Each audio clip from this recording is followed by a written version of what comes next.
Bismillahirrahmanirrahim. Assalamualaikum warahmatullahi wabarakatuh.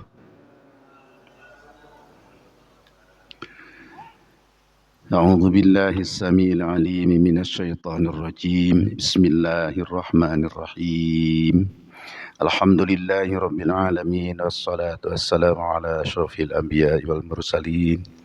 Sayyidina wa maulana Muhammad wa ala alihi wa ashabihi ajma'in. Wala hawla wala quwwata illa billahil aliyyil azim. Allahumma aftah lana hikmataka wa anshur alaina rahmataka min khazaini rahmatik ya arhamar rahimin. Allahumma aftah lana futuhal arifin waj'alna minal ulama'il amilin waj'al a'malana khalisatan liwajhikal karim. Allahumma anfa'na bima 'allamtana wa 'allimna ma yanfa'una wa zidna ilma warzuqna fahma. Walhamdulillahi ala kulli hal wa na'udzu billahi min hali ahli nar. Wa sallallahu ala sayyidina Muhammad wa ala alihi wa ashabihi ajma'in. Walhamdulillahi rabbil alamin. Bapak-bapak, ibu-ibu yang terhormat, alhamdulillah Allah beri kekuatan. Kita sudah 10 hari ya, sekarang hari ke-11. Nah, mudah-mudahan tetap diberi sehat walafiat, bisa berjalan ibadat kita dengan baik, memperoleh nilai yang baik dari Allah Subhanahu wa taala. Amin ya rabbal alamin. Kemudian taklim kita atau bincang-bincang kita sore ini temanya apa ya? Kemarin tentang apa? Tentang tarawih ya. Udah rapih ya. Alhamdulillah, mudah-mudahan begitu ya. Kalau tidak ada persoalan sekitar saum dan tarawih dan zakat yang ingin Bapak sampaikan, saya mau terusin dulu aja hadis Riyadhus Shalihin. Sedikit lagi satu pasal, satu bab ini ada yang tersisa beberapa hadis. Kita selesaikan sampai akhir bab ya. Yaitu bab tentang berbuat santun, berbuat baik kepada orang-orang du'afa dan orang-orang yatim. Di catatan saya sudah sampai ke hadis ke-8, sekarang masuk ke hadis ke-9 ya. Ini hadis ke-9 ini saya pernah menerangkan di tempat lain, nangis saya. Menerangkan hadis ini saya nangis, Bu. Pak, bagaimana ya keadaan seseorang ya. Kita masuk aja kepada hadisnya ya. Wa an Aisyah radhiyallahu anha, dari Sayyidah Aisyah radhiyallahu anha, qalat, beliau Sayyidah Aisyah mengatakan, dakhalat alayya imra'atun, telah datang kepadaku seorang wanita, wa ma'aha ibnatani, beserta si ibu itu ada 2 anak perempuan. Jadi 3 orang yang datang berarti. Ibunya sama anak perempuan 2, anaknya perempuan 2. Datang ke Siti Aisyah. Laha tas'alu. Ternyata dia itu meminta sesuatu. Dalam penjelasan lain dikatakan dia itu orang miskin, sedang kelaparan. Ibu dan 2 anak perempuan datang ke rumah Siti Aisyah meminta sesuatu. Falam tajid indi syai'an, tapi aku sedang tidak punya apa-apa. Siti Aisyah itu ibu dengan 2 anak perempuannya sedang belum makan, tidak punya makanan, datang ke Siti Aisyah. Tapi aku juga enggak punya apa-apa, kata Siti Aisyah. Ghaira tamrotin wahidatin, kecuali aku cuman punya buah kurma 1 biji. 1 buah ya, bukan 1 biji. 1 biji mah bijinya. 1 buah, cuman kurma 1 buah. Itu cuman bisa. Fa'a'taituha iyyaha, maka saya berikan aja yang 1 itu.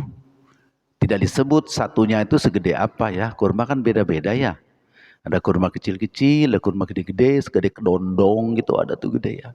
Beda-beda. Tidak disebut di hadis cuman satu buah kurma. Karena cuman satu, datang ibu-ibu dengan anaknya meminta, dia belum makan, maka yang satu itu diberikan oleh Siti Aisyah. Fakosamatha bainab nataiha. Fakosamatha. Maka ibu itu membelah kurma yang satu buah itu, dibelah, dibagi dua. Baina ibnataiha, lalu separuh diberikan ke anak perempuan yang satu, separuh kepada anak perempuan yang dua. Walam ta'kul minha, si ibu tidak makan apa-apa. Summa qomat, setelah itu si ibu berdiri, fakharajat, lalu dia keluar. Nah, jadi Siti Aisyah memberikan sedekah karena punyanya cuma satu buah kurma, kepada orang yang lapar itu beliau berikan satu buah kurma itu ke ibu itu. Oleh si ibu dibelah dua, diberikan kepada anak-anaknya seorang separuh, dianya sendiri tidak makan. Fadakhalan Nabiyyu sallallahu alaihi wasallam. Setelah orang itu pergi, datanglah, masuklah Kangjeng Rasul ke rumah Siti Aisyah itu. Fadakhalan Nabiyyu sallallahu alaihi wasallam alaina. Masuklah Nabi Muhammad kepada kami. Fa akhbartuhu, lalu aku cerita kepada Nabi Muhammad bahwa tadi ada seorang ibu dengan dua anak perempuannya kecil-kecil. Dia belum makan, kelaparan, minta makanan tapi kita tidak punya, cuman punya satu buah kurma, saya berikan ke dia. Kurma itu dibelah dua, diberi ke anak-anaknya seorang separuh, ibunya tidak makan. Faqala, maka Rasul menjawab, manibtuliya min hadhil banati bi syai'in fa ahsana ilaihinna kunna lahu sitrum minan nar. Manibtuliya, barang siapa yang diuji, seseorang diuji min hadhil banati, dengan ngurusin anak-anak kecil, ya, bisyai'in, dengan segala suka dukanya. Kalau ngurusin anak kecil kan ada suka dukanya. Kalau lagi anteng gitu kan lucu, seneng. Tapi kalau lagi rewel, mana sakitan melulu, ya mimisan kayak pilek kayak mules-mules. Aduh, ngurusin anak kecil itu perlu sabar. Maka kata Rasulullah, siapa yang sabar ngurusin anak kecil, ya, fa ahsana ilaihina, diperlakukan dengan baik anak kecil itu, kunna lahu, maka ada bagi orang yang ngurus anak kecil dengan sabar itu, sitrom minan nar, akan dibentengi, tidak akan masuk neraka. Jadi ngurusin anak kecil dengan sabar, dengan baik, itu akan menjadi amal soleh yang membentengi dirinya dari api neraka. Punya anak kecil, Pak? Punya nggak anak kecil? Cucu ya? Nah, saya nggak punya anak kecil nih, saya belum punya anak kecil lama saya. Anak saya bungsu udah nikah, belum punya cucu, pingin punya anak kecil. Doain ya biar punya anak kecil ya. Senang. Jadi Rasul mengatakan siapa yang sabar ngurusin anak kecil, diurusin dengan baik, ikhlas karena Allah, maka itu akan jadi sitram minan nar, jadi penghalang, dinding dari api neraka, asal sabar dan diurusin dengan baik.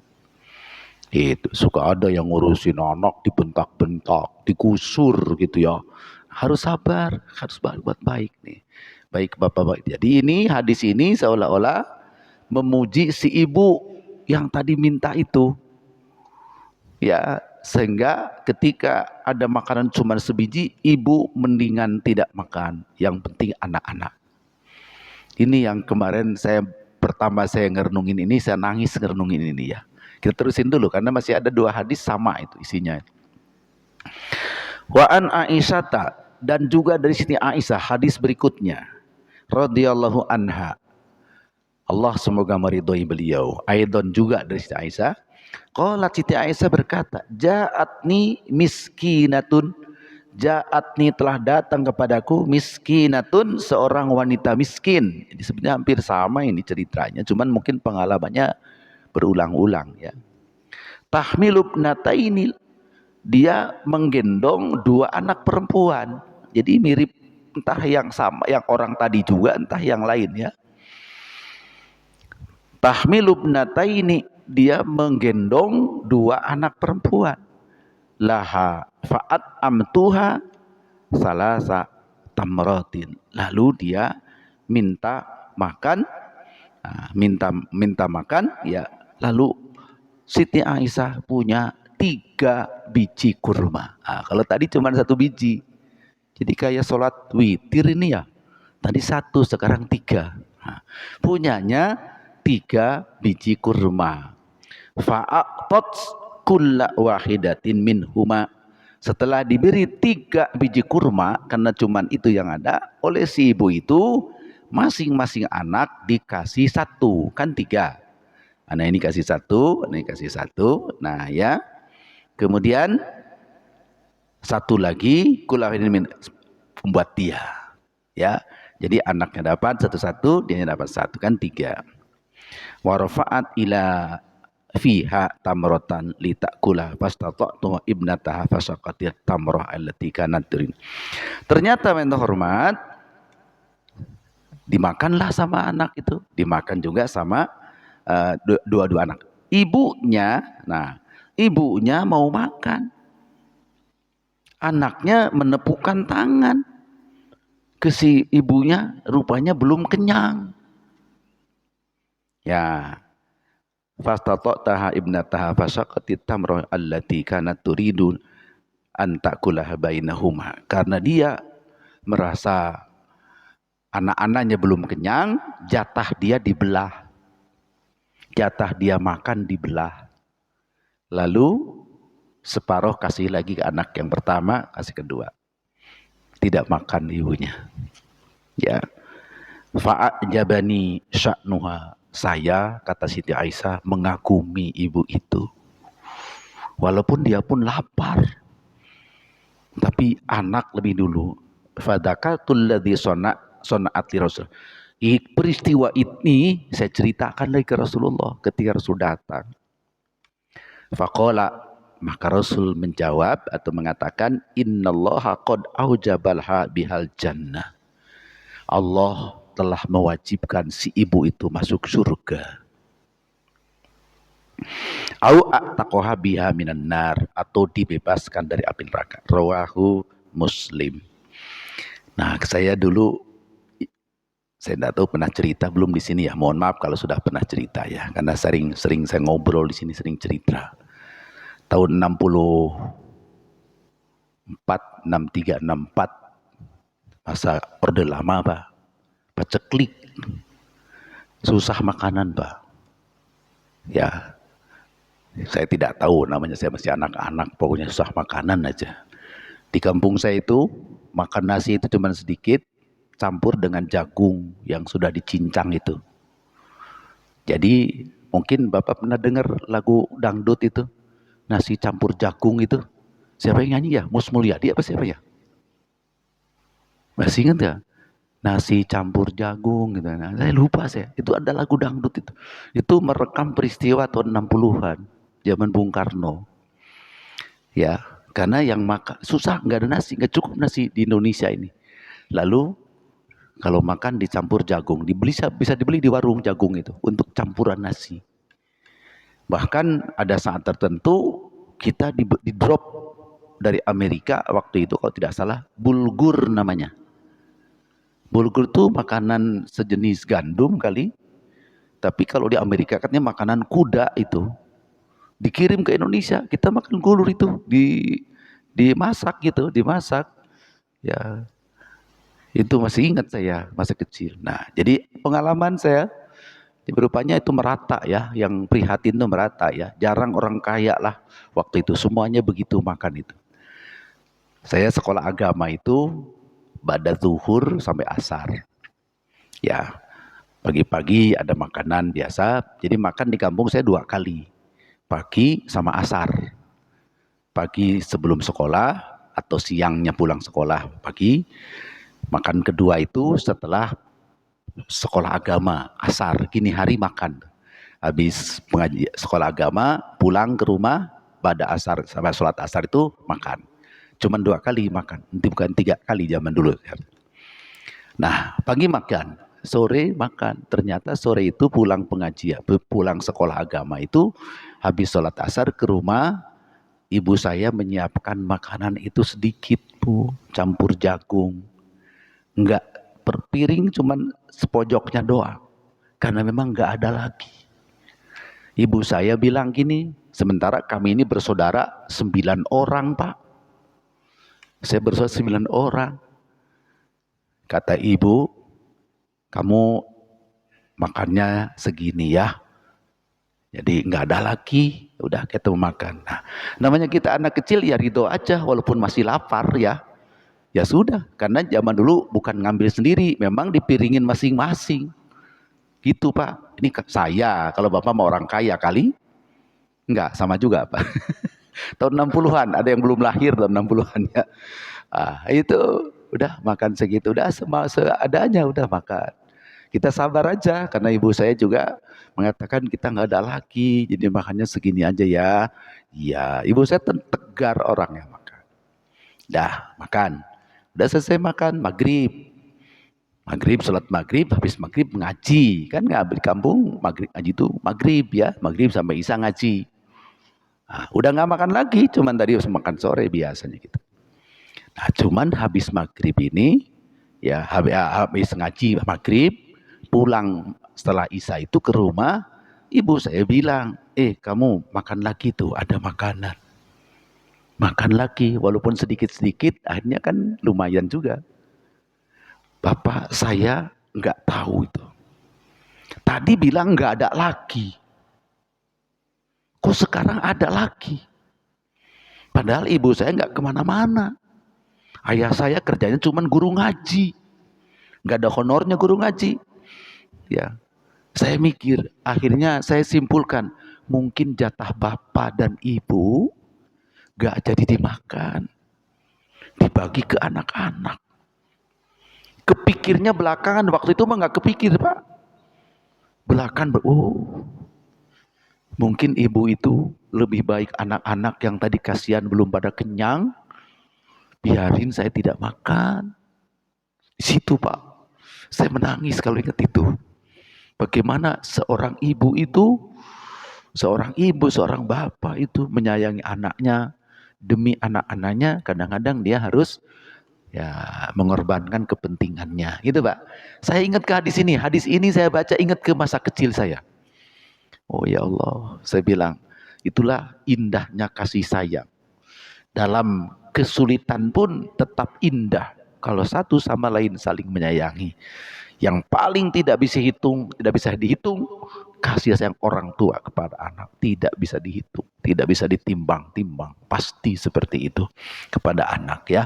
Nah, maka saya kalau membaca di sini kadang-kadang saya sudah ya ini sedikit inilah terharu ingat kepada orang tua. Tapi orang tua sudah pada meninggal sekarang kan. Tapi itulah maka sering dikatakan kasih sayang orang tua itu abadi. Ya, ada istilah sepanjang jalan gitu ya. Kasih sayang anak sepenggalan, tapi enggak juga lah. Anak yang soleh juga enggak. Anak soleh juga panjang kasih sayang ke orang tua. Ya, cuman itu sebagai peringatan saja. Jangan sampai anak lupa berterima kasih kepada orang tua. Karena paling tulus kasih sayang itu adanya dari orang tua. Orang tua kepada anak itu kasih sayang paling tulus ya. Kalau sama sahabat bisa juga tulus, tapi bisa juga ya setengah tulus. Tapi kalau orang tua itu pasti tulus kepada anak ya. Jadi saya kalau baca di sini ingat saya orang tua ya. Baik, kawan hormat. Jadi zaman Siti Aisyah, zaman Rasulullah ada kejadian seperti itu, menggambarkan seorang ibu dengan 2 anak perempuannya, dia orang miskin, sedang kelaparan, dapat rezeki seperti itu dari Siti Aisyah. bagaimana seorang ibu itu menunjukkan kasih sayang kepada anak-anaknya yang masih kecil. Baik, ini bab tentang menyantuni atau berbuat baik kepada yatim dan orang-orang du'afa. Hadis ke-11. Wa an Abi Suraihin Khuwailid bin Amri Al-Khuzai radhiyallahu anhu. Dari Abi Suraih, namanya Khuwailid, putra Amri, marganya Al-Khuzai radhiyallahu anhu. Qala Rasulullah SAW, kata Khuwailid, Kangjeng Rasul pernah berkata begini. Ini perkataannya doa ternyata nih. Allahumma inni uharriju haqqad dha'ifaini al-yatimi wal mar'ati. Oh bukan doa.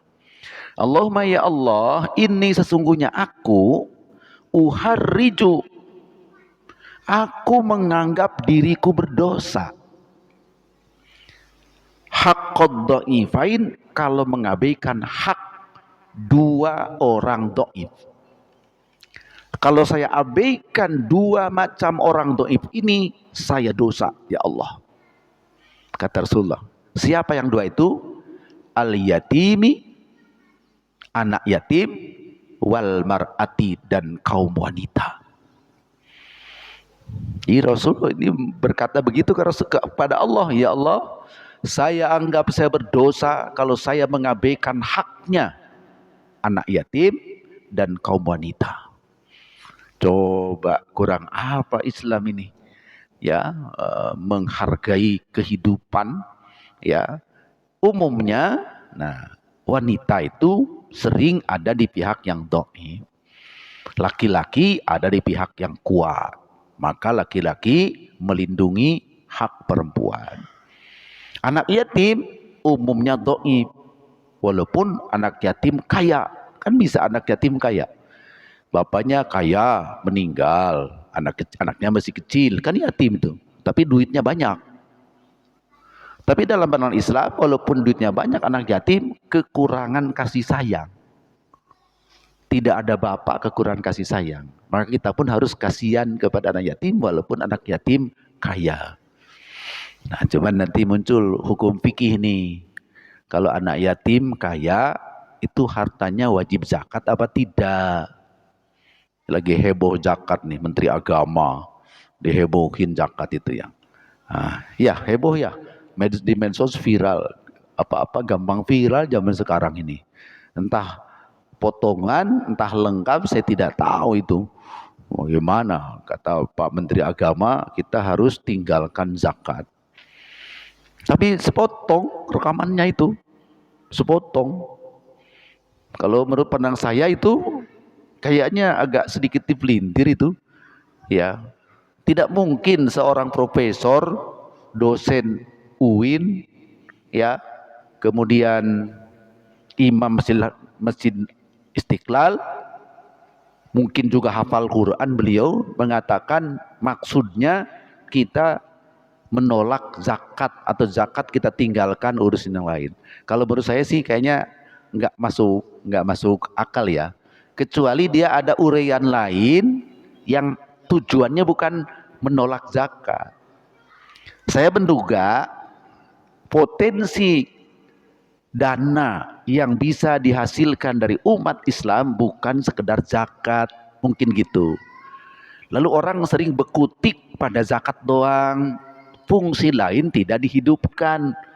Maka beliau mengatakan tinggalkan zakat itu artinya jangan fokus soal zakat doang, hidupkan fungsi-fungsi lain dari potensi keuangan umat, mungkin gitu. Tapi Pak Ustadz dia mengutip ayat Quran, Pak Ustadz. Innamas shadaqatu lil fuqara'i wal masakin, kan surat At-Taubah itu. Ya, bahwasanya sedekah itu adalah diperuntukkan bagi orang fakir, orang miskin dan seterusnya. Kan itu sedekah kata Pak Menteri. Itu kan sedekah, bukan zakat. Nah, memang di sini kalau betul beliau mengutip kita, berarti beliau punya pandangan berbeda dari sisi tafsir. Kalimatnya sodakoh memang. Innama sodakoh tidak disebut innama zakat, betul. Cuman para ahli tafsir, nah disinilah ada ahli tafsir mengatakan yang dimaksud sodakoh adalah wajib. Kalau wajib bukan sodakoh lagi namanya, zakat. Nah maka diartikan sodakoh wajib. Jadi dipahami sodakoh itu pengertian umum dari memberikan sesuatu harta sesuai dengan perintah agama. Itu pengertian umum sodakoh begitu. Lalu karena itu umum, maka ada yang khas. Di antara jenis sodakoh, tuh, ada yang kemudian menjadi infak, ada yang menjadi sodakoh biasa, ada yang menjadi zakat, yaitu yang wajib. Jadi sodakoh pengertian umum memang ya. Jadi saya tidak paham betul apa itu video itu lengkap apa tidak. Kemudian kalau disimak keseluruhan maknanya apa, tapi cukup menghebohkan. Jadi banyak orang yang komentar, waduh Menteri Agama kita ternyata anti zakat. Bahkan ada ustadz yang keras juga yang mengomentarinya itu di medsos. Tapi ya kalau anti zakat itu zaman Sayyidina Abu Bakar itu diperangi itu. Karena zakat itu rukun Islam. Berarti anti rukun Islam. Waduh, anti rukun Islam murtad itu. Itu ya resikonya. Kalau memang pengertiannya anti terhadap zakat. Tapi saya cenderung beliau tidak seperti itu. Itu hanya untuk merangsang umat Islam, menghidupkan potensi-potensi keuangan yang diajarkan oleh agama kita.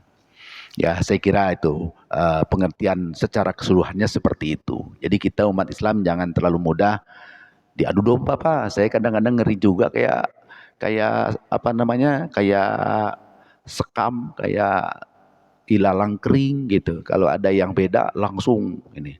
Enggak, kadang-kadang ada pihak tertentu kayaknya sih sengaja kalau ada yang miring-miring dihidupkan supaya orang satu sama lain tidak suka. Ya, saya kira ini kita umat Islam jangan seperti itu. Kita harus tenang dulu, sebentar dulu. Jangan main vonis bahwa ini gini, sebentar dulu. Pelajari baik-baik. Ya, itu ya kalau menyangkut berita. Jadi di medsos itu memang ngeri-ngeri lah. Termasuk sekarang perang Israel sama Iran juga ya. Kadang-kadang saya suka mikir juga ini berita bohong atau biar benar atau ditambah-tambahin komentatornya yang berpihak kemana sebagainya. Jadi kita harus dewasa menyikapi berita-berita itu ya untuk kehati-hatian kita. Nah jadi kembali ke sini bahwa Rasul mengatakan aku merasa berdosa ya Allah kalau aku mengabaikan dua makhluk yang lemah. Satu anak yatim, dua kaum wanita. Jadi kita Nabi Muhammad konsisten dalam hal itu ya. Selalu memperhatikan anak yatim, selalu memperhatikan kaum wanita. Maka terkenalah kaum wanita yang zaman jahiliyah itu betul-betul terhina. Maka ketika Islam, ajaran Islam, maka wanita itu terhormat. Ya, sama seperti yang lain. Dulu itu wanita nggak ada punya hak waris, nggak ada. Bahkan wanita itu diwariskan, Pak. Zaman jahiliyah itu wanita itu diwariskan. Jadi istri bapaknya, kalau bapaknya meninggal itu diberikan ke anaknya, dimiliki oleh anaknya, terserah mau diapain. Jahiliyah itu namanya juga. Maka turun ajaran agama Islam. Waduh, itu kejahatan besar. Nah, maka dalam Islam hak wanita itu dihidupkan dan dihargai betul-betul ya. Nah, hormat, jadi ini hadis Rasulullah untuk tujuannya menyayangi pihak-pihak yang lemah. Tambahan wa makna uharriju ulhiqal haraj wa huwa al-ithmu biman dayya'a haqqahu wa uhadhiru min dhalik tahdiran balighan wa azjuru anhu zajran akidah. Ya, itu penjelasan yang makna hadis tadi. Yang ke-12, wa an Mus'ab bin Sa'ad bin Abi Waqqas radhiyallahu anhu maqala ra'a Sa'dun anna lahu fadlan ala man dunahu. Dari Mus'ab bin Sa'id bin Abi Waqqas, beliau mengatakan kelihatannya Sa'ad adalah orang yang banyak hartanya dibanding orang lain. Faqala Nabi sallam, maka Nabi SAW bersabda, hal tungsaruna wa turzakuna illa bidu'afaikum. Kamu itu tidak bisa kaya raya kalau tidak lantaran ditolong oleh para orang doif. Jadi orang kaya itu bisa kaya itu bukan karena dirinya semata-mata, karena bantuan pihak lain, Pak. Ya, orang kaya itu, udah kayak pengusaha besar. Tidak jadi pengusaha besar kalau tidak ada karyawan. Jadi orang kaya itu, kata Rasulullah, jadi kaya lantaran bantuan pihak lain. Tidak bisa kaya sendiri. Nah, jadi kalau begitu, hadis ini menunjukkan bahwa Rasulullah mengingatkan kepada Sa'ad bahwa kamu bisa sukses itu pasti bukan lantaran kamu sendiri, tapi lantaran jasa pihak lain, termasuk pihak orang miskin, pihak pegawai kecil dan sebagainya. Lalu sukseslah dia. Itu ya. Maka dulu zaman Pak Harto itu ada tripartit ya. Jadi dalam urusan pekerjaan itu, tenaga kerja itu ada 3 pihak yang seolah-olah itu harus sama-sama berperan. Pengusaha, karyawan, pemerintah. Tripartit zaman dulu ya, saya tidak tahu sekarang ya, saya kurang paham sekarang. Itu harus turut mengatur sedemikian rupa supaya hak masing-masing, hak dan kewajiban masing-masing terpenuhi dengan adil. Kenapa pemerintah ikut serta? Karena kalau cuman buruh dan pengusaha, kadang-kadang tidak ada yang bisa menengahi. Maka pemerintahlah yang menengahi untuk menyelesaikan persoalan antara pengusaha dan tenaga kerja dan buruh. Dulu ada tripartit itu ya, itu tujuannya supaya adil. Nah, jadi kalau di pihak, kenapa 3 pihak itu penting dan berperan? Orang kaya orang pengusaha tidak bisa sukses usahanya kalau tidak didukung oleh para pegawai, para karyawan. Para karyawan tidak mungkin sejahtera kalau pengusahanya juga tidak mengurusnya dengan baik. Antara pengusaha dan karyawan, jika ada perselisihan, harus ditengahi oleh pihak yang adil, itu pemerintah. Maka dulu ada tripartit zaman dulu ya, saya kurang tahu sekarang ya. Nah, jadi ini hadis ini mengingatkan betapa seseorang itu andai kata dia sukses, beruntung dan sebagainya, pasti bukan lantaran dirinya sendiri, tapi ada andil pihak lain yang menjadikan dia sukses. Ini hadis kurang lebih seperti itu ya. Wa an Abi Darda radhiyallahu anhu, dari Abu Darda Uwaimir, namanya Uwaimir radhiyallahu anhu, qala sami'tu Rasulullah sallam yaqulu ubghunid du'afa'a fa innama tungsaruna wa turzakuna bidu'afaikum. Oh iya, jadi hampir sama dengan hadis yang tadi. Ubghuni, carilah untuk kamu ad-du'afa'a, orang-orang lemah itu. Jadi kita harus dekat dengan orang-orang lemah ternyata ya. Harus dekat-dekat, maka cari ketemu, lalu kita berbaik-baik dengan mereka. Kita harus akrab dengan orang-orang du'afa. Fa innama tungsaruna wa turzakuna bidu'afaikum, karena kalian tuh ditolong dan dibantu lantaran orang-orang du'afa itu. Nah, coba Bapak di sini di Peru nggak ada orang yang mau ngangkat sampah, ya. Kejadian lah di Tangsel itu, sampah nggak bisa dibuang-buang. Nah, itu dalam skala besar ya, satu kewalikota. Kalau di lingkungan juga, nah, mungkin kita mohon maaf, kita menganggap rata-rata pengambil sampah itu du'afa kan rata-rata ya. Karena jarang orang yang berkecukupan siap jadi orang pengambil sampah. Anggap aja seperti itu, bukan menghina, karena itu hanya urusan keduniaan saja. Boleh jadi pemungut sampah itu dalam pandangan Allah itu lebih bertakwa, itu bisa terjadi. Pemungut sampah kerjanya ngangkat sampah, ngebersihin. tapi hatinya bersih, hasil nafkahnya halal, lalu ibadahnya tidak kelewatan, bisa lebih mulia dari kita-kita. Nah, cuman saya katakan rata-rata pemungut sampah dari sisi ekonomi itu biasanya orang duafa. Nah, jadi kita butuh tuh duafa itu. Kalau tidak ada duafa, kita nggak baik bagaimana nih, kebersihan nggak keurus. Kemudian itu, jadi butuh, kita hidup ini butuh orang-orang lemah, kata Rasulullah ya. Carilah orang-orang lemah itu. Dicari untuk apa? Untuk kita saling bantu antara kita dengan mereka. Nah, Bapak-bapak Ibu terhormat, sampai di situ hadis kita ini, hadis Riyadhus Shalihin ya. Ini hanya kebetulan sambil mengisi waktu ya. Jadi mungkin tema lanjutannya kita nanti lanjutkan di bulan Syawal dan seterusnya. Tapi saya selesaikan dulu karena ada satu bab nampaknya kurang, belum selesai, beberapa hadis saja. Setelah ini selesai satu bab, masuk bab baru nanti, babul wasiyati bin nisa. Wasiat perlakuan terhadap kaum wanita. Jadi bab berikutnya bagaimana kita memperlakukan kaum wanita. Dan sebetulnya wanita itu seperti apa? Karena ada perbedaan karakter, perbedaan tabiat dengan kaum wanita, kaum pria dalam hal-hal tertentu. Maka Rasul ternyata mewasiatkan, ada wasiat khusus bagi kita kaum pria bagaimana memperlakukan kaum wanita. Ada pada bab tersendiri dalam kitab kita ini, insya Allah nanti. Bapak yang terhormat, itu dulu barangkali yang saya sampaikan dalam kesempatan ini, menyelesaikan dulu beberapa hadis yang ada dalam Riyadhus Shalihin. Selanjutnya saya buka forum, bolehlah tanya jawab kalau ditanyakan.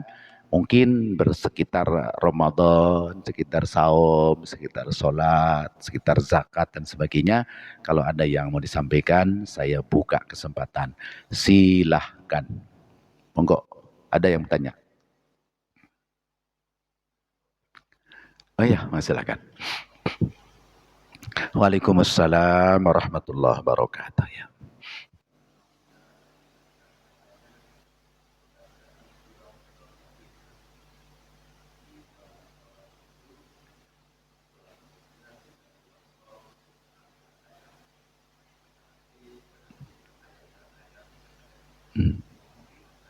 Iya.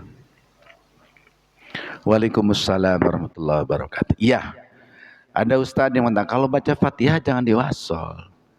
Nah, pada dasarnya baca Quran itu surat manapun ya, itu ada aturan wakaf, ada aturan boleh wasol, itu sama aja.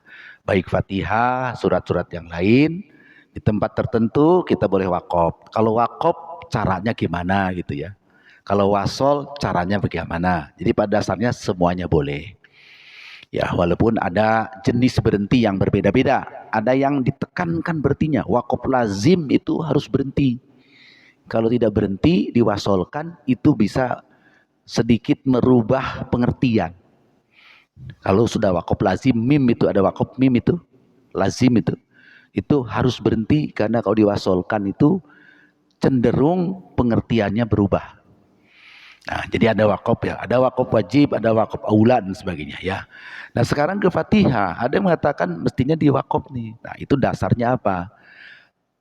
Kalau saya amati, dasarnya itu hadis Rasul yang mengatakan kalau baca surat Fatihah dari ayat ke ayat, setiap ayat maksud saya dijawab oleh Allah. Seolah-olah memberi saat kesempatan Allah menjawab. Kalau bismillah dalam hadisnya tidak disebut ya. Bismillahirrahmanirrahim. Alhamdulillahirabbil alamin. Nah, hadis Rasulullah, Allah menjawab. Jadi gini hadisnya, qasamtu al-Quran atau as-shalah menjadi qismaini. Kata Allah, hadis qudsi ini Pak. Fatihah dibagi dua, sebahagian untuk aku, sebahagian untuk hambaku. Nah, itu hadisnya. Lalu disebut satu persatu. Bismillahirrahmanirrahim. Alhamdulillahirabbil alamin. Sampai di situ Allah menjawab. hamidani abdi, hambaku memujiku. Karena alhamdulillah segala puji milik Allah Tuhan semesta. Nah, kita bilang begitu, Allah menjawab hamidani, hambaku memujiku. Sesuai dengan kalimatnya. Ar-Rahmanir Rahim. Allah itu pengasih, Allah penyayang. Itu kata kita. Allah menjawab lagi. Asna alayya abdi. Asna itu hampir sama dengan memuji sih. Menyanjung hambaku kepadaku. Asna alayya abdi. Hambaku itu menyanjung aku. Setelah Ar-Rahmanir Rahim. Maliki yaumiddin. Allah itu raja, satu-satunya raja yang berkuasa di hari kiamat nanti. Kata kita. Allah menjawab lagi. Majidani abi. Hambaku mengagungkan aku. Tuh, jadi setiap selesai satu ayat Allah menjawab. Ini hadis sahih ya. Ketika masuk iyyaka na'budu wa iyyaka nasta'in, di situ Allah jawab lagi. Hadza li wa li abdi ma sa'ala. Ini hadza, ini li, untuk aku, wali abdi, dan untuk si hambaku ini. Wali abdi ma sa'ala, untuk hambaku berhak menerima apa yang dimintanya. Nah, kita sama kok begitu? Karena itu ayat kelima ini, iyyaka na'budu, hanya kepada engkau kami beribadat. Oleh Allah dianggap itu untuk aku, karena ibadat untuk Allah. Ibadat, maka kata Allah, hadzali. Ketika wa iyyaka nasta'in, dan kepada engkau lah ya Allah kami mohon pertolongan, itu untuk hambaku. Jadi ditujukannya iyyaka na'budu ditujukan kepada Allah, wa iyyaka nasta'in diharapkan untuk kita. Karena kita butuh pertolongan. Maka jawaban Allah, hadzali wali abdi. Wali abdi ma sa'ala. Ini untuk aku dan untuk hambaku, bagi hambaku berhak menerima apa yang dimintanya. Itu ayat kelima. Lanjut ayat ke-6. Ihdinas siratal mustaqim. Tunjukilah dan tetapkanlah kami di jalan yang lurus. Ihdina as-siratal mustaqim. Allah menjawab gimana? Allah menjawab hadzali abdi. Tidak ada li lagi. Hadzali abdi. Ini untuk hambaku. Wali abdi ma sa'ala, dan bagi hambaku berhak menerima apa yang dimintanya. Minta apa dia? Minta petunjuk, tetap dalam petunjuk yang lurus. Petunjuk ini dalam pandangan saya adalah kebutuhan kita yang paling pokok, itu petunjuk Allah. Petunjuk Allah, petunjuk yang lurus yang bisa mengantarkan kita kepada tujuan keselamatan dunia akhirat. Itu Pak, ihdinas siratal mustaqim. Nah, dimohonkan dalam ayat ke-6, Allah menjawabnya, ini untuk hambaku. Hambaku berhak menerima apa yang dimintanya. Diterusin lagi. Siratal ladzina an'amta 'alaihim ghairil maghdubi 'alaihim waladdallin.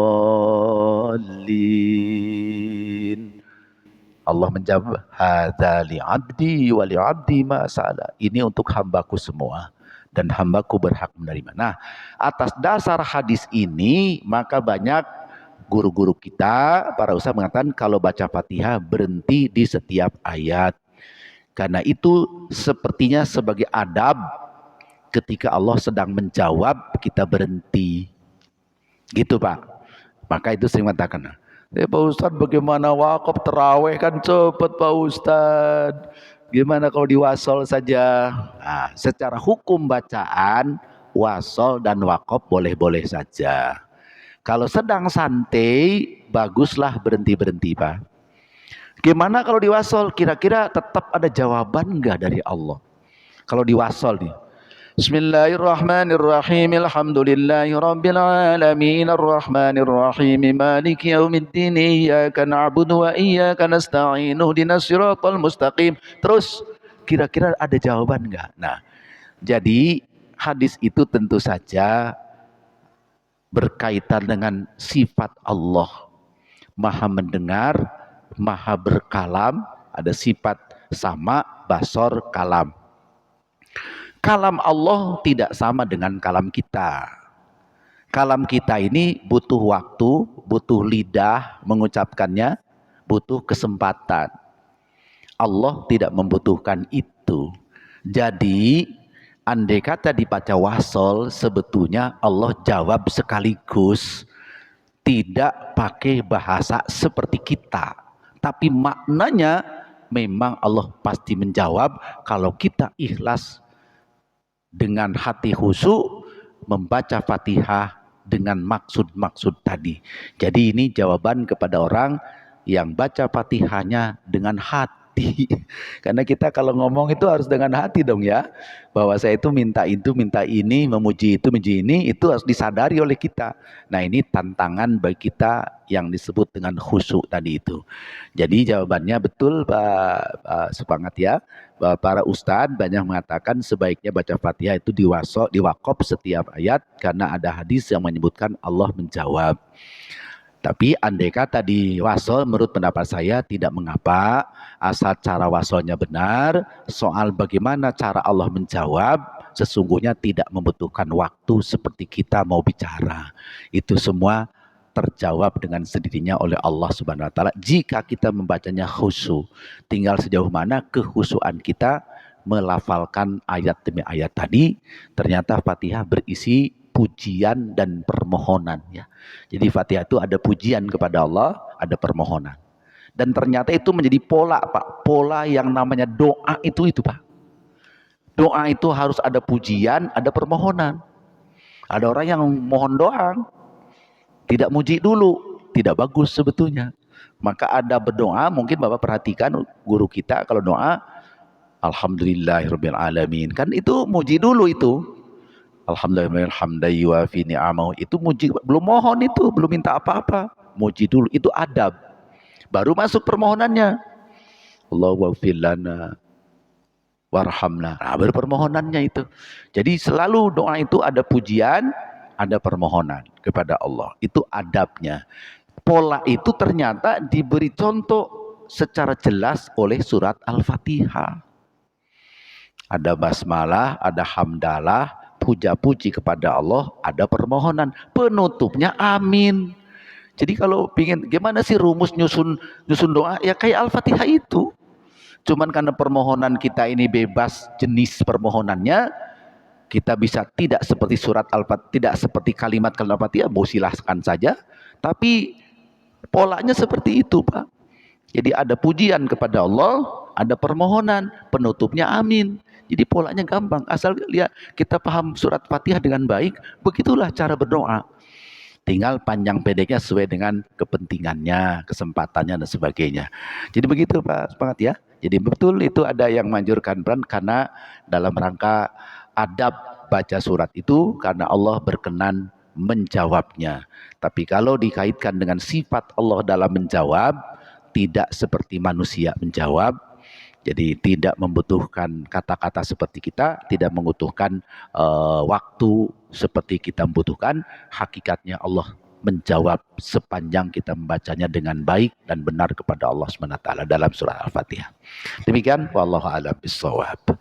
Ada lagi yang mau Bapak sampaikan? Habis waktunya ya? Masih lama. Masih lama ya. Kok lama amat maghrib ya? Masih ada Pak Haji Partono biasanya tuh pura-pura malu. Silakan Pak Haji. Waalaikumsalam warahmatullahi wabarakatuh ya.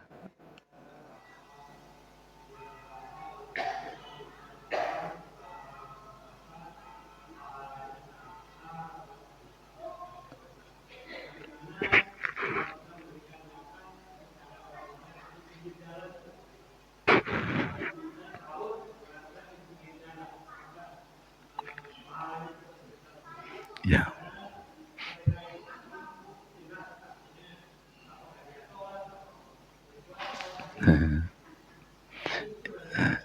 Iya, baik ya. Ya, sedekah itu baik. Apalagi kalau pada sasaran yang terbaik. Sasaran yang terbaik adalah orang yang buka puasa. Karena pahalanya itu kita akan dapat pahala puasa dia. Bukan dia pahalanya pindah ke kita, dia tetap pahala puasa. Karena kita kasih makan untuk buka, maka sebesar pahala dia kita dapat pahalanya. Jadi kita bisa berlipat ganda pahala saum kita sendiri, pahala hasil dari kita sedekah memberi makan kepada yang buka puasa. Tapi kita tidak bisa pastikan apakah orang itu saum apa tidak. Nah, lalu kita main kasih saja kira-kira apa gitu ya. Nah, kalau tahu persis dia tidak puasa, tentu sedekahnya sekedar sedekah, Pak. Tidak ada pahala karena dia tidak puasa. Kalau kita tahu dia tidak puasa, kita kasih buat makan. Jadi ada pengalaman kecil, saya mohon maaf ya. Saya di Mekah nih ceritanya nih. Karena ada puasa Senin Kemis kalau hari-hari kalau bukan Ramadan. Itu kalau Senin Kemis sama nih gelar plastik ini, kalau udah menjelang maghrib gelar plastik. Lalu ada orang bawa makanan, taruh. Nanti orang yang masuk digiring suruh duduk di situ. Nah, saya pernah duduk lagi saum ceritanya bulan hari Senin apa hari Kamis lupa lah. Duduk saya sini, udah gelar. Duduk juga orang lain samping saya. Rupanya orang yang dipesing sama itu tidak puasa. Belum maghrib udah main makan aja. Nah, karena puasa sunnah lah namanya juga ya. Dia main makan. Nih yang punya makanan itu lihat, wah nggak puasa kali, ditarik lagi itu Pak. Saya ke bawah sial. Dikiranya saya tidak puasa juga kali. Saya mau udah duduk, udah siap. Ini pengalaman kecil tapi jadi ini ya. Jadi mungkin ada anggapan seperti itu Pak. Saya ngasih kalau kepada orang puasa mah percuma, saya enggak, pahalanya kecil cuman ditarik lagi itu plastik Pak, sama makanannya digelar di tempat lain gara-gara ada yang seperti itu. Itu jadi punya pengalamannya. Nah, jadi menghormat tentu saja kalau niatnya sedekah memberi makan kepada orang yang butuh ya tetap dapat pahala. Cuman tidak akan sebesar pahala ketika diberikannya kepada orang muslim yang sedang saum, diberi oleh kita untuk kepentingan dia berbuka puasa saat maghrib. Itu hadisnya jelas karena dia akan mendapat limpahan pahala sebesar pahala dia kepada kita tanpa dikurangi pahala dia yang bukanya. Sekarang di jalan kita tidak tahu di jalan itu puasa atau tidak. Kira-kira gimana Pak Ustadz? Nah, tergantung sejauh mana kita punya dugaan. Kalau dugaan kita kuat dia tidak puasa, tentu saja ngasihnya boleh tapi tidak akan dapat. Tapi dalam hati mungkin puasa juga, walaupun sekedar mungkin karena kita tidak yakin. Umumnya bulan puasa, jadi orang pada puasa. Lalu kita niatkan beri untuk buka puasa. Bahwa ternyata dia tidak puasa, itu bukan urusan kita. Tapi niatnya kita memberikan untuk bukanya orang yang sedang berpuasa. Jadi sejauh mana Bapak menduga orang yang menerima sedekah dari kita ini puasa apa tidaknya, serahkan kepada dugaan kita saja. Sehingga saya mau ngasih apa enggak? Udah kalau berbaik sangka, oh pada puasa mereka semua kasih. Itu baik sangka, cukup. Selanjutnya dia ternyata tidak puasa, dapat pahala, insya Allah dapat pahala. Karena semua amal tergantung Alhamdulillahi fatiris samawati wal ardi ja'ilil malaikati rusulan uli ajnihatin masna wa thulatha wa ruba'. Sholat yazidu fil khalqi ma yasha'. Orang sholat di depan ini. Inna Allah ala kulli syai'in qadir. Sholat lagi sama dia. Ma yaftahillahu lin-nasi min rahmatin fala mumsika laha tapi kita sholat wa ma yumsik fala mursila lahu min ba'dih kita tidak tahu. wa huwal Itu di luar azizul kemampuan kita memastikannya. hakim. Sah itu. يا bahwa أيها kemudian seperti apa الناس nilainya itu urusan اذكروا Allah. نعمة Kecuali kita الله tahu persis, oh عليكم dia tidak هل من wudu, خالق wajahnya غير meletot الله macam-macam. Nah, jangan يرزقكم kalau udah tahu من gitu ya. Jadi sama seperti jadi dugaan seperti السماء itu banyak والأرض berlaku dalam beberapa لا jenis hukum ya. إله Jadi saya إلا kembali kepada هو pertanyaan bahwa kalau niatnya فأنا kita memberikan kepada orang yang menurut kita mereka itu puasa وإن dan berbuka, berikan ya sama يكذبوك dapat فقد pahalanya. كذبت Kalau kita رسل juga sudah yakin dia tidak puasa, من قبلك maka saudara kita وإلى sedang الله ترجع seperti tadi. Demikian wallahu الأمور a'lam. يا أيها الناس إن وعد الله حق فلا تغرنكم الحياة الدنيا ولا يغرنكم بالله الغرور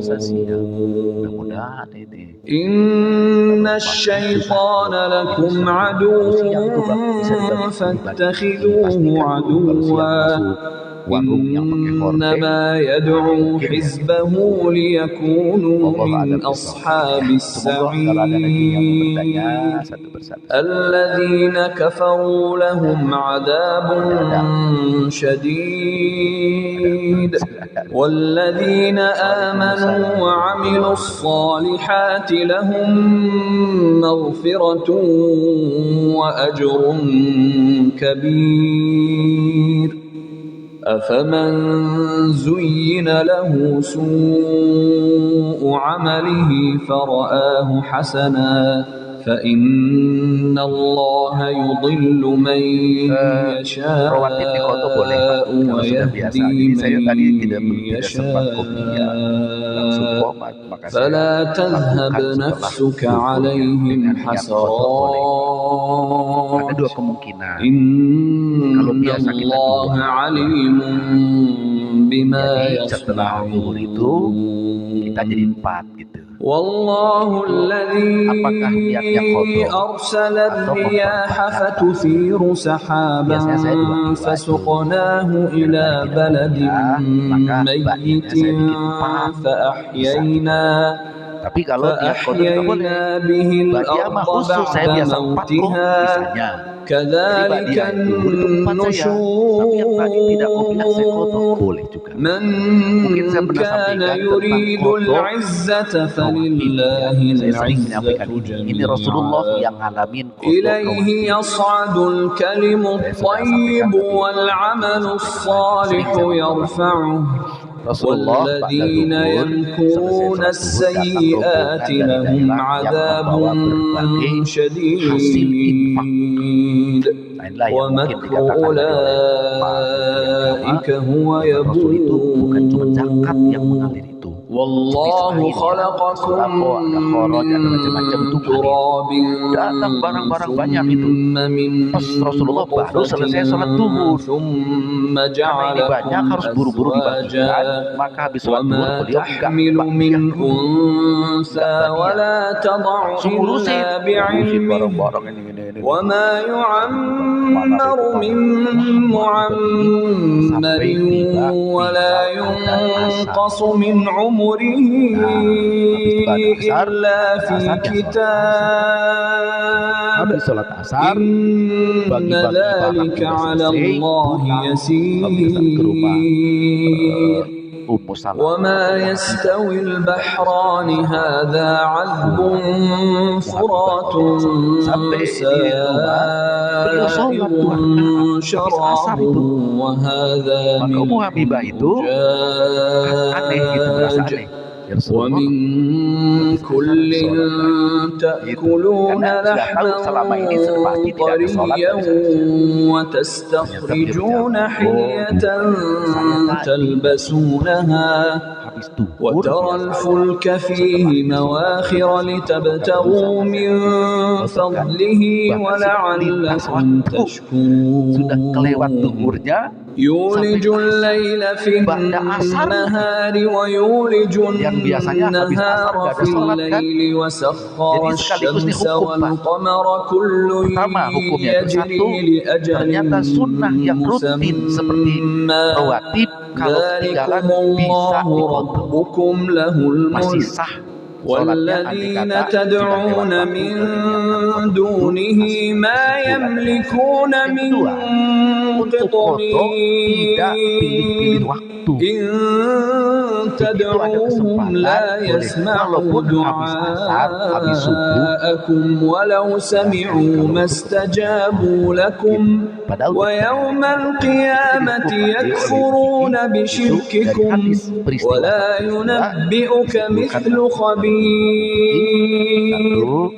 يا أيها الناس أنتم الفقراء إلى الله والله هو الغني الحميد إن يشأ يذهبكم ويأتي بخلق جديد وما ذلك على الله بعزيز ولا تزر وازرة وزر أخرى وإن تدع مثقلة إلى حملها لا يحمل منه شيء ولو كان ذا قربى إنما تنذر الذين يخشون ربهم بالغيب وأقاموا الصلاة ومن تزكى فإنما يتزكى لنفسه وإلى الله المصير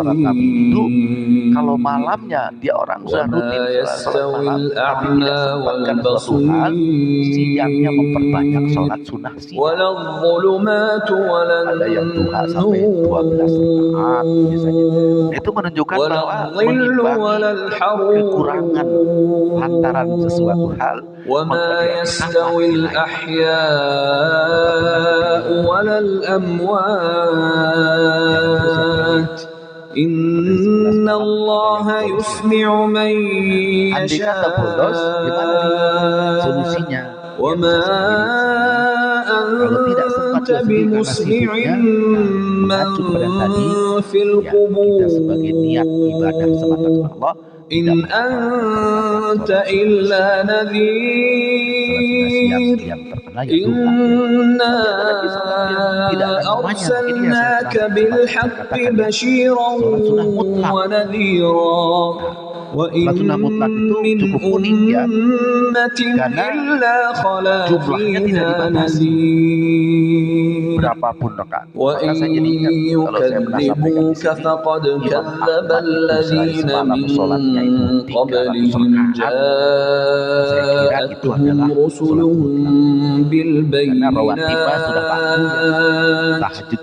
جاءتهم رسلهم بالبينات وبالزبر وبالكتاب المنير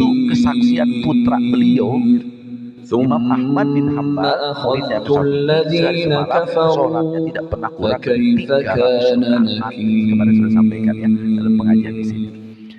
ألم تر أن الله أنزل من السماء ماء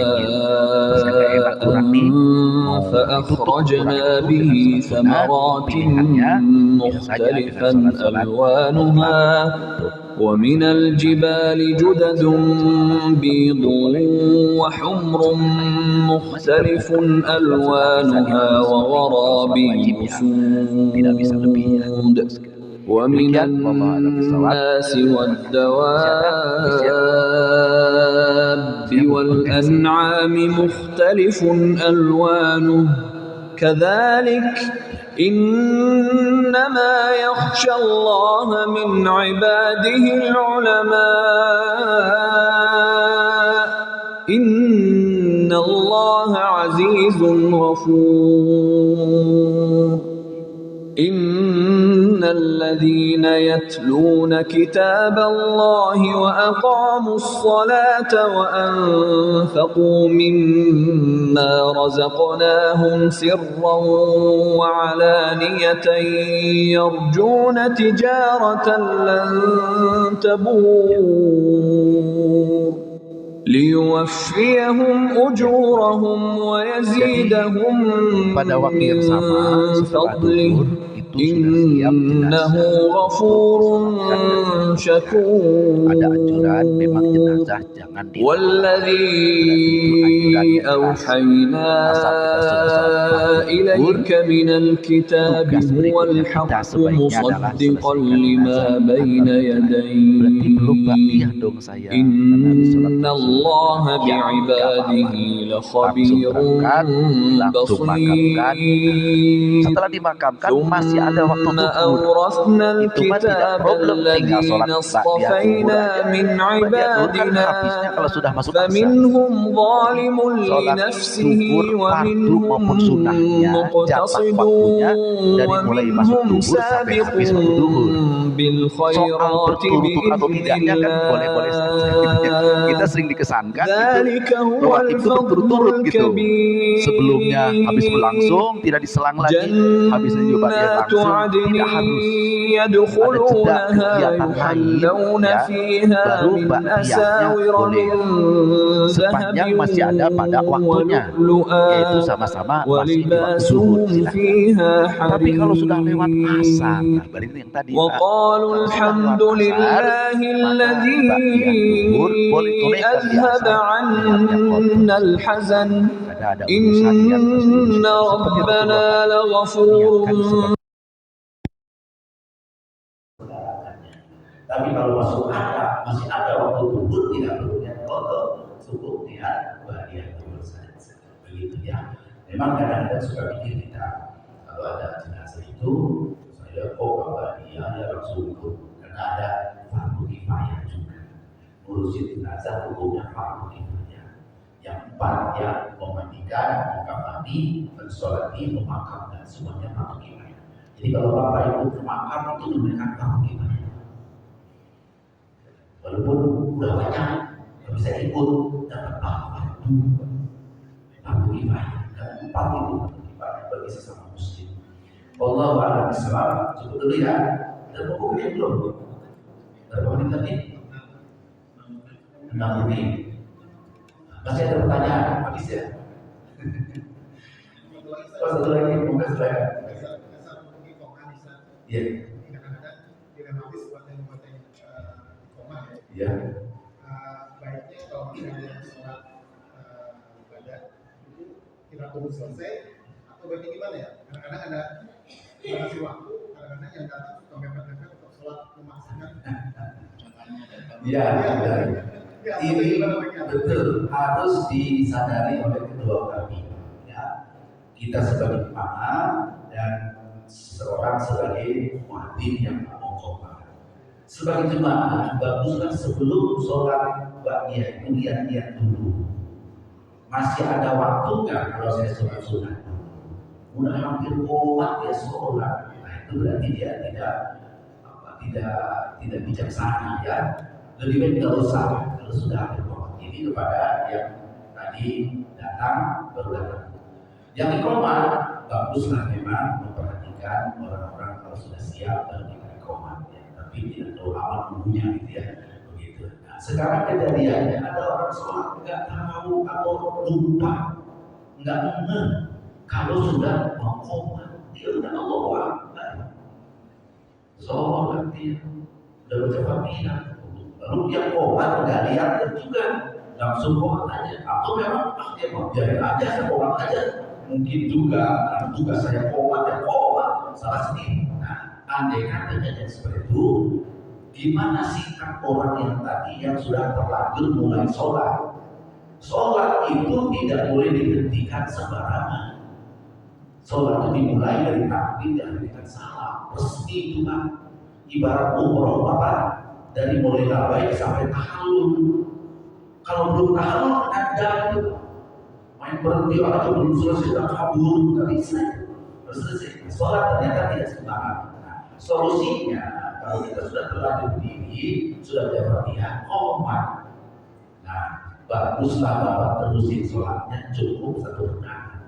Ubah tidak dia dari niat qobliyah ke niat sholat mutlak.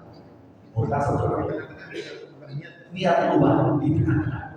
Sedangkan sudah tahu komat, maka langsung dalam hati saya niat sholat mutlak. Jadi kalau dia sudah tinggal tidak usah pakai surat, tinggal ruku, tidak sujud, duduk, sujud, tahiyat akhir, salam. Insya Allah keburu kalau cuma 1 rakaat. Gitu. Jadi tidak sia-sia juga seperti itu. Tetap dapat pahala sholat sunnah 1 rakaat.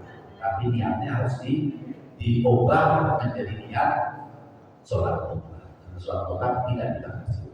Itu solusi jika alami kayak gitu ya. Tapi rata-rata itu kalau sudah komando, lari aja udah ditinggalin begitu. Hilang tuh dia nggak punya pahala apa-apa. Jadi bagus selesaikan walaupun 1 rakaat. Itu menyelamatkan sholat kita yang sudah dimulai. Terima kasih Bapak yang berhormat. Mudah-mudahan ada manfaatnya dan mohon maaf kurangnya. Wallahu a'lam bishawab. Allahumma sholli ala sayyidina wa habibina wa syafi'ina maulana Muhammad. Sallallahu alaihi wa sallam.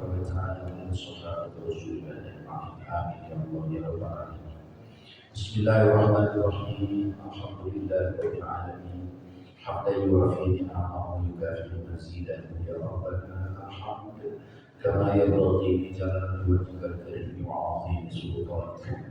Allahumma ighfir lana dhunubana wa liwalidina warhamhum kama rabbawna shighara. Ya ashabil huquqi wajibati 'alaina wa li jami'il muslimina wal muslimat wal mu'minina wal mu'minat al-ahya'i minhum wal amwat.